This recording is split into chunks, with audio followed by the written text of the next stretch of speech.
Salut à tous, alors j'ai Davis pour le coup, si je prononce bien son prénom, qui m'a posé une question. Et c'est vrai que je fais beaucoup de vidéos, il va peut-être regarder, piocher. Je trouve d'ailleurs que ce petit endroit est très bien. Voilà, je suis assez apaisé.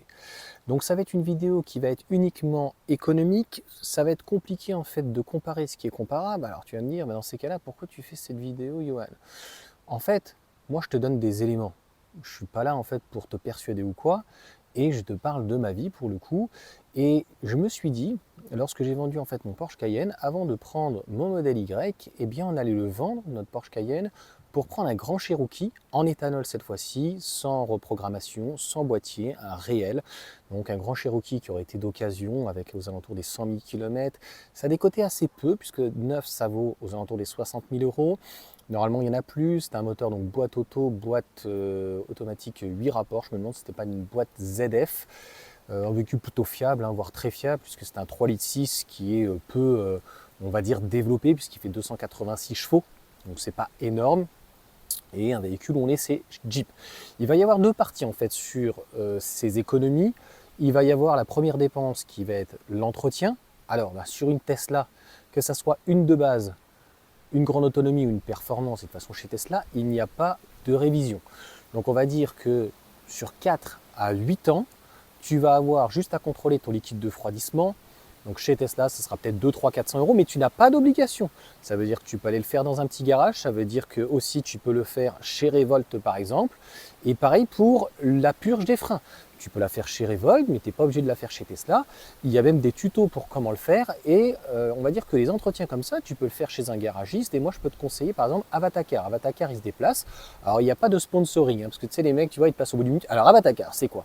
Avatacar, c'est super, c'est génial. Non, moi, je les ai utilisés. C'est-à-dire que pour mon Porsche Cayenne, là où ça coûtait une révision 500 euros la petite, 1000 euros la grosse, c'était aux alentours des 200 euros. Tu peux choisir une révision, entre guillemets, le strict minimum, une moyenne et la révision, donc on va dire constructeur.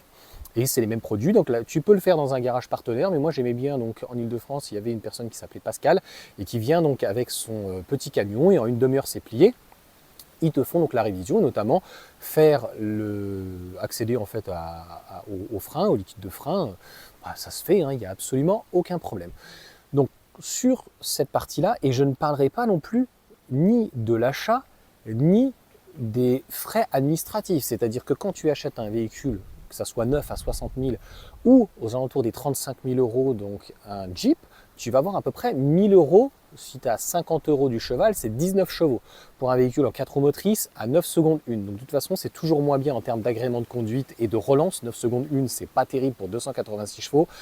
Pour 300 chevaux, le modèle Y fait 6 secondes 9. Alors après, si tu veux une équivalence pour un 4 roues motrices, mais tu vas me dire, ouais, mais bon, c'est quand même moins bien.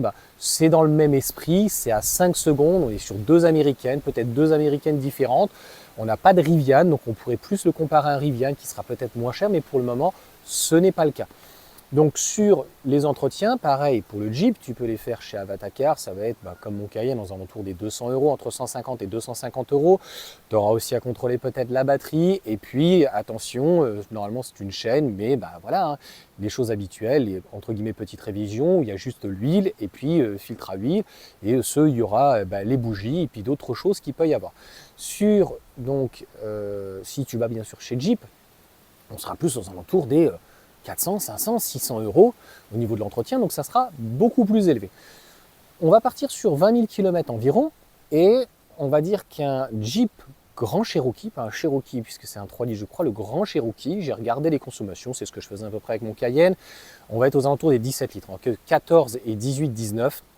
Donc on va se baser sur une moyenne de 17, c'est-à-dire que dès que tu vas être en ville, ça va consommer beaucoup, dès que tu vas être sur l'autoroute, ça va consommer beaucoup, et dès que tu vas être plus en stabilisé, eh bien ça va consommer un petit peu moins, tu pourras peut-être descendre à 13, 14, 15 litres. Donc 17 litres à l'éthanol, tu vas toujours chercher bien sûr de l'éthanol. L'éthanol, moi je l'ai connu à 50 centimes et je l'ai connu aussi à 1,15 €, donc ça fait très cher. Là actuellement il est un petit peu en dessous des 80 centimes, donc on va se baser sur 80 centimes et je vais te mettre les calculs là de chaque côté, tu vois. Donc 20 000 km, tu verras, ça fera aux alentours des à peu près 2700 euros. Donc avec une petite révision finalement chaque année, ça te fait 3000 euros environ. Sur le modèle Y, aucun entretien, rien du tout, ni la première, ni la deuxième, ni la troisième, sachant que là où le Grand Cherokee, tu le payes 35 000 euros d'occasion, un véhicule qui aurait environ 5 ans et qui aurait à peu près 100 000 km, peut-être un peu moins, peut-être un peu plus. Là, tu es à 35 000 euros sur un véhicule neuf. Et oui, c'est ça quand même qui est complètement fou, mais tu me diras, ouais, mais c'est pas tout à fait pareil, etc. Mais écoute, en termes de volume, peut-être qu'en termes de loupe, peut-être que c'est un peu moins américain, je te dis, on attendra quand ça sera le Rivian. Mais le but quand même d'un véhicule, c'est de pouvoir avoir du volume. Moi, j'ai 3 enfants, et d'avoir en fait de l'espace à l'arrière, d'avoir un plancher plat à l'arrière, c'est très bien, d'avoir un coffre, un sous-coffre, et d'avoir un coffre à l'avant, c'est quand même très pratique. Donc en gros, qu'on se base sur une grande autonomie, une perf ou quoi que ce soit, je vais être gentil, on va se caler sur 20 kWh par exemple de consommation moyenne, ce qui est pratiquement ce que fait le véhicule sur l'autoroute. Et donc on va dire 13 centimes, hein, c'est ce qu'on paye actuellement. Peut-être que l'électricité baissera par la suite, mais bon, en gros on va dire tu es à 2 euros du 100 km. Donc c'est pas compliqué, 2 euros du 100 km, 20 000 km de moyenne, ça fait 600 euros par an. Donc 3 000 moins 600, ça te fait 2 400 euros. Avec d'un côté par contre, pour le même prix, un véhicule d'occasion, et de l'autre côté un véhicule neuf, qui est garanti donc pendant encore 4 ans sur la totalité du véhicule, et pendant 8 ans, 160 000 km au niveau de sa batterie et de son moteur. Je ne suis pas vendeur de chez Tesla, je te dis juste les informations, tu vois. C'est pour ça que quand on a vu ça, on est passé, et encore, nous on l'a payé 40 000, il était à 47 moins 7. Aujourd'hui, si je devais reprendre le même, en plus avec des jantes éventuellement et des enjoliveurs noirs, peut-être que je l'aurais plus blanc, sans la peinture, ou je l'aurais peut-être pris bleu pour 1 200 euros. En gros, il me serait revenu à un peu plus de 35 000. Et d'ailleurs, il y en avait à un moment donné, à 35 000 euros, il y a eu des baisses continuelles parce que, ben voilà, Tesla voulait faire plus de volume, mais malheureusement, ça a du mal à prendre. Ça, on en parlera plus dans les coups de gueule de Johan, encore une fois, qui est que les médias, en fait, souhaitent nous manipuler. Pour quelles raisons ? Il faut bien se rendre compte qu'il ne faut pas non plus dire que c'est hyper économique, même surtout sur l'autoroute pendant les vacances, parce que sinon tout le monde va y passer au final et il n'y aura plus trop de taxes pour l'État. Donc en gros, au niveau des économies, très concrètement, ça te fait plus de 2 000 euros par an d'économie entre l'essence et donc l'électrique. C'est pas délirant, hein, 17 litres, ça paraît beaucoup, mais je dirais que si tu veux un équivalent, un véhicule qui fait 4,70 m à 4,80 m, tu peux trouver éventuellement des petits moteurs 4 cylindres, ce qu'ils font sur des X5 ou éventuellement des hybrides ou hybrides rechargeables X90. Mais bon, un 2 litres de 320 chevaux, attention, tu as intérêt à bien l'entretenir, etc. Ça peut aussi avoir un certain coût et puis je ne suis pas sûr que ça fasse 200 000 km.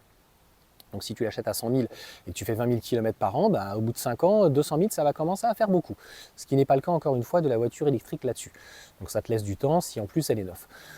Donc en gros, et pour finir, si le véhicule tu le gardes 5 ans, tu vois, ça te fait 10 000 euros de moins. Si tu le gardes 10 ans, ça va te faire encore tout au plus. Et puis, en termes d'entretien et de coût, ça ne sera pas plus cher. Ça va te permettre peut-être de réfléchir autrement si l'électricité augmente, de mettre du photovoltaïque. Et puis de ne pas subir en fait l'essence. Et comme je te dis, si tu prends un V6 diesel, notamment une équivalence d'un Cayenne ou d'un modèle Y en fait de ce type d'envergure, même si tu prends la classe R qui est un peu plus bas, tu vois, en gros, tu vas être à 10 litres environ. Donc, même à 1,50 €, tu es déjà à 15 € d'utilisation. Donc, il n'est pas forcément plus ou moins cher que l'éthanol. Il y a une petite surconsommation. Mais là, par contre, tu as un moteur d'une grande qualité. Ce 3,6 litres, il est pratiquement increvable entre 300 et 500 000 km. Et la boîte ZF, même si le constructeur, comme d'habitude, que ce soit Jeep, Peugeot, Renault, qui que ce soit, à partir du moment où il y a de l'huile dans la boîte, eh bien, il faut la vidanger. Donc, ZF, ils disent entre 80 000 et 120 000 km, c'est environ 1 000 €, puisqu'il y a la boîte, il y a aussi les ponts, la boîte de transfert, etc. Donc, tout ceci a aussi un coût. Donc, ce n'est pas parce qu'il y a une chaîne que forcément, il n'y a rien à faire. Et encore une fois, les gens n'arrivent pas à comprendre, c'est que sur une voiture électrique, et notamment chez Tesla, vraiment, tu n'as rien à faire. Et si j'avais à contrôler, par exemple, mon liquide de refroidissement, eh bien, je le ferai, je pense, chez Revolt, j'en aurai peut-être pour 100 ou 200 €. Et un liquide de frein, une purge, c'est 100 balles, 150 balles, vraiment grand maximum. On parle d'une purge. Donc en gros, c'est que de la matière. Il y a un petit peu de manœuvre. Enfin, la matière ne coûte pratiquement rien. Donc voilà pour cette vidéo. J'espère, je vais mettre en commentaire à Davis pour essayer de répondre d'une manière honnête. Et c'est pour ça que on n'est pas passé finalement à un Jeep Grand Cherokee d'occasion, puisque on a eu une opportunité et le modèle Y, encore une fois, est encore plus cher, encore moins cher, lapsus, aujourd'hui. Oui, il y a une décote, mais tu sais, le Grand Cherokee, au bout de 5 ans, il avait déjà perdu pratiquement la moitié. C'est pour ça qu'on n'achetait pas des véhicules à la base neufs, parce que on partait de très très haut. Et 34 000 € aujourd'hui, franchement, je ne le dirais pas assez, même si elle est blanche, pratiquement toute option, le véhicule, siège chauffant, siège électrique, volant électrique. Tu as la conduite déjà, donc une partie autonome de niveau donc 2, c'est plutôt pas mal avec le coffre électrique, etc. Bah écoute, à 34 000 euros, que ça soit électrique ou thermique, tu as quoi? Un petit Scénic?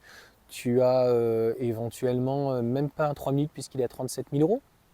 Donc franchement, en ce moment, c'est un très très très bon prix. Et bah, concrètement, moi personnellement, je ne regrette pas.